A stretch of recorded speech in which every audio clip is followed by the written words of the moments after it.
guys, so it's me from G-Dubs. Quick little job that we're going to be doing today is taking out the driver's seat. I've got a bit of an issue. It's quite a common one with the T5s, with the central locking is playing up.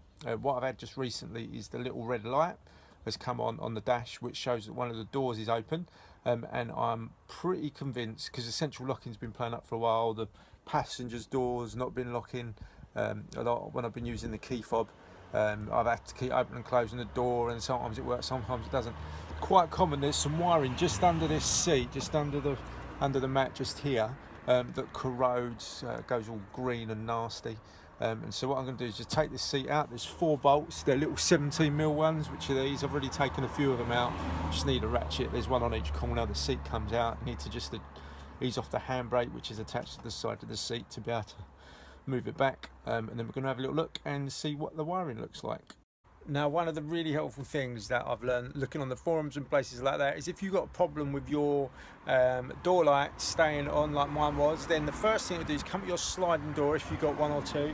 What you'll find is at the back of it there's this little guy, and these sometimes get wedged right in, and then so if it's wedged right in, what you can do is just literally just pull it out, and then that should work. So give it a good push. I sprayed mine with a bit of WD-40. That wasn't the problem with my one, but it's worth, before you start pulling seats out and stuff, check this little fella. It does the sliding door. And then also the other thing to do is you can just spray these guys here with a bit of WD-40, and then also just on the other side, just here, you can spray that WD-40. They're the contacts that show when the doors are closed. So you've got that switch, and then you've also got these contacts either side. Just a bit of WD-40, you should do that on those. I'm in the back of the van now. I've taken out all 4 of the bolts. These are 70mm, like I said just now. Now what I need to do, I'm going to just turn the camera around. Down on the side of the seat, this is where the handbrake is located. So you've got the handbrake here, and you've got these 13mm bolts just there that need to come off. Now mine's a lower one because I've got a seat swivel plate on my seat, but what I need to do is ease the handbrake off, make sure it's in gear or supported so it doesn't slide, and I need to take these out. And also there's this which is a handbrake sort of wire, which you can just unplug there, and then also just under there, I don't know if you can see where these plug in just at the top here, but they just all unclip. So you unclip those, they can't go in the wrong ones when you put them back, so that's fine. And then the seat just lifts out off over these little studs, which you can see just there. That's the stud. So you can see I've got the seat out now. It's just behind me, just there. And so what you want to do is, obviously this all pulls up. With mine, the wiring, if I can get in a little bit closer, the wiring all tucks in through here. So what you want to do is get your handbrake, move that out of the way, and then once you've tucked all this wiring through, you want to be careful with it, you don't want to damage it. I've got a lot of my wiring that comes through for the back, which goes in for all the split charger and stuff like that. It all comes underneath here, so I don't want to disturb too much of that if I can help it. And then this just peels right back. Now with mine, it's a little bit damp, so I'm a bit worried about that, so I might need to have a little look at it. But you just peel all this back, feed all the wires through. I'm going to need another hand to do that. I've pulled the matting, whatever you want to call that, the floor up and over, which means I can get access now to these, which are the normal connectors. Now apparently what happens is underneath this black sort of, it's like a materially coating, a bit like insulation tape, but it's a material.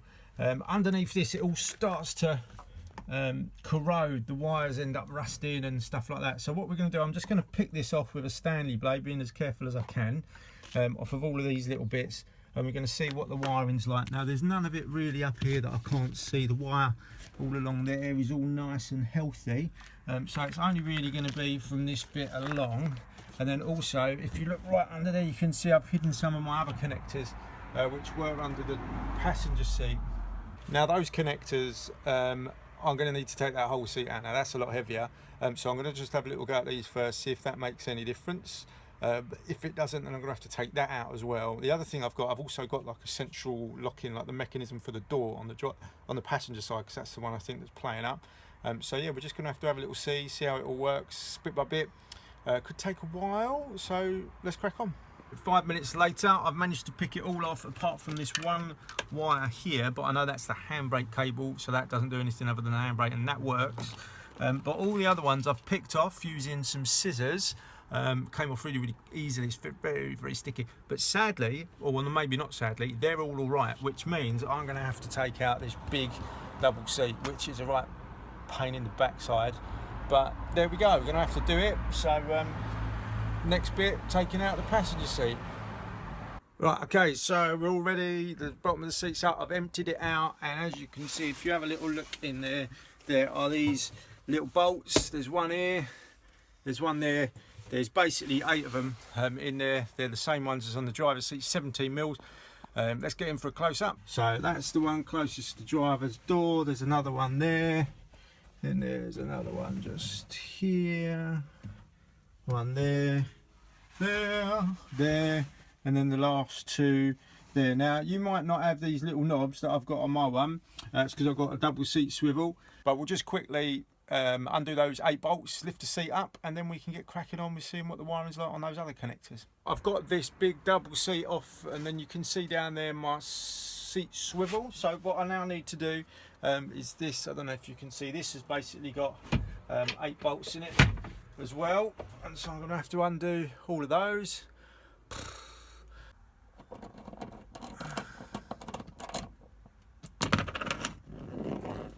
Now, one of the things I find really helpful is to take the bolts off and place them in the order which they fit, either on the seat base or on the swivel base.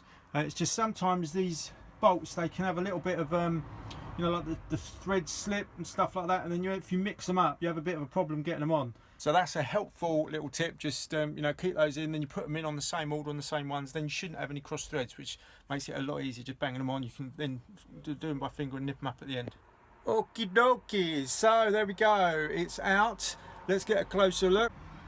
So it's this nasty stuff all along here, underneath here somewhere. Is going to be something that's a bit corroded, I suspect. Also, some of these, they look a little bit damp. I don't know why, so I'm going to take these apart, spray a bit of WD-40 on them, just make sure that all the connections are uninterrupted. I might cover them with a bit of masking tape, and then yeah, we'll peel all this back like we did with the ones just next to it. Check that there's no corrosion, and then we'll just before I fit all the seats, we'll have another little test. Now that is the little culprit. No matter which doors are open or closed, I've always got this little light on. Now I'm suspecting it is the wiring under the seat, but we need that to go, because the problem I've got is that when the alarm's set, it keeps going off because it thinks one of the doors open. So no matter where I park, particularly of a night time, you can imagine my neighbours love it. Okay guys, so we got a breakthrough, yes! So, just having a little look down here, what I managed to find was basically on my one, all these little connectors somehow have got a little bit damp. Now I think the reason they've got damp is because of, if you look up on the roof, there are these bolts along the roof and they're really rusty. And apparently what happens when they get really rusty, water can come down through those into the inner channels, and it runs literally, there's a bolt just here, and then that runs through down this pillar onto this bit. And now interestingly, on the actual bit on here, this here is actually a little bit wet. I don't know if you can see my hand down there. And so I'm thinking that's what the problem is. Now the good thing is I'm not going to bother fixing that on the roof, because I've got a new pop top roof being fitted literally on Monday by Oztops. That's going to be very, very cool. Watch out for the video for that. So all I've done is literally just sprayed, I'll show you on here actually. I have sprayed some WD-40 into these connectors. I separated them, sprayed, cleaned up all the connectors. A couple of them were looking a little bit rusty, which isn't great for the electrical connectivity, all that sort of stuff.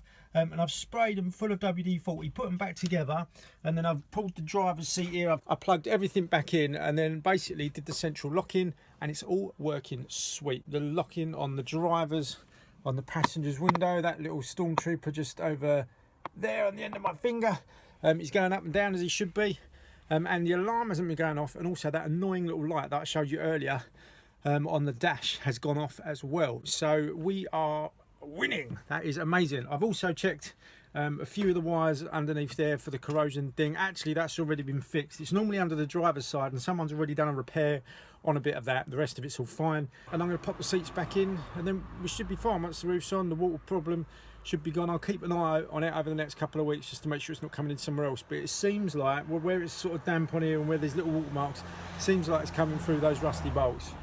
Refitting is a reversal of removal.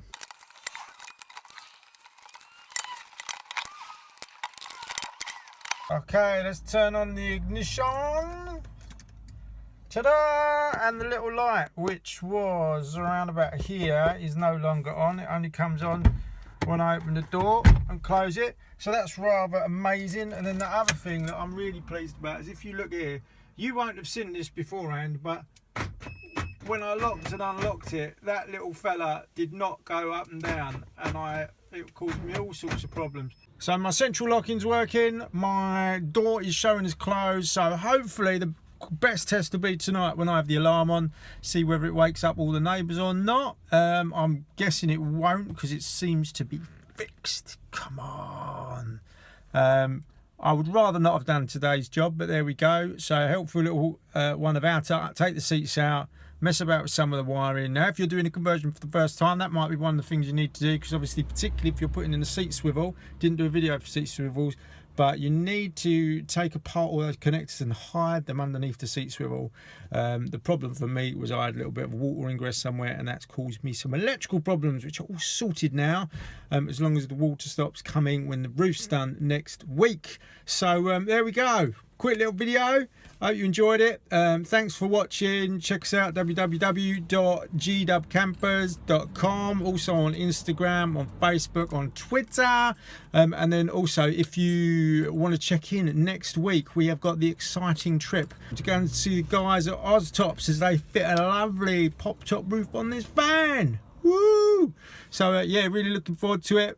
Cheers for watching, guys. See you soon.